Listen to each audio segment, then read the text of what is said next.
parole est à Monsieur Leclerc pour le groupe démocrate.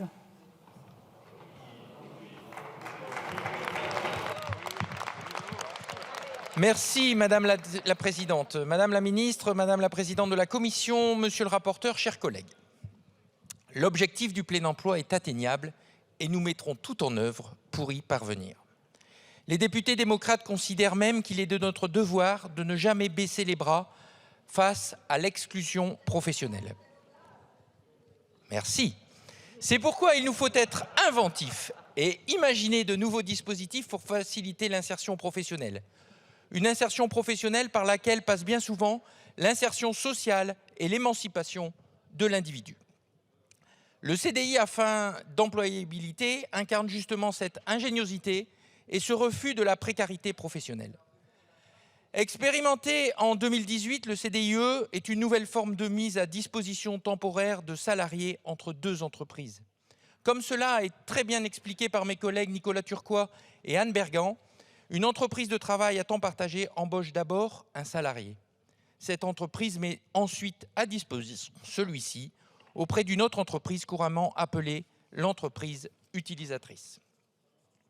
Jusque-là, rien de bien habituel, mais l'originalité du dispositif est double.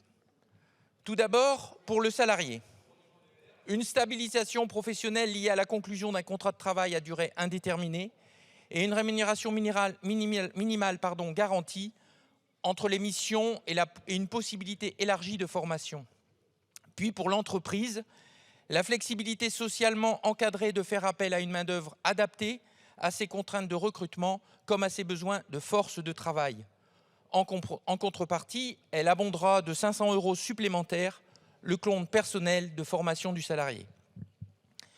Grâce au travail parlementaire mené en commission des affaires sociales et dans cet hémicycle, le dispositif du CDIE a été recentré sur les publics les plus éloignés de l'emploi.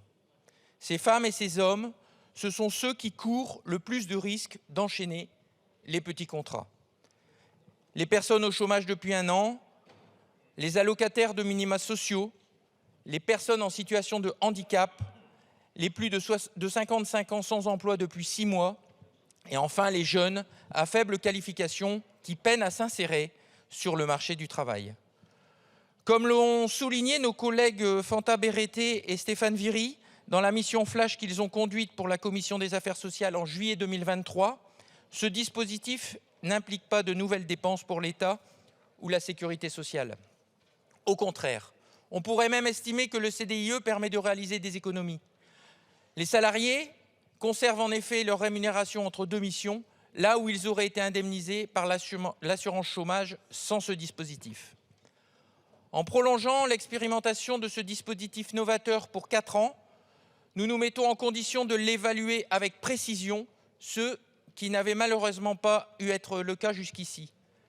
Et à l'issue de ce délai, il appartient au législateur de trancher, généraliser ou abandonner ce CDIE. Rendez-vous en 2027. D'ici là, mes chers collègues, je vous invite à voter pour la prolongation de l'expérimentation de ce CDIE. J'espère ensuite que nos collègues sénateurs pourront rapidement se saisir à leur tour de cette loi. Nous pouvons donner une chance de stabilité professionnelle à des personnes éloignées de l'emploi. Alors, n'hésitons pas. Je vous en remercie. Merci, Monsieur Leclerc. La parole est à Monsieur Colombani pour le groupe Liberté Indépendants Outre-mer et Territoires.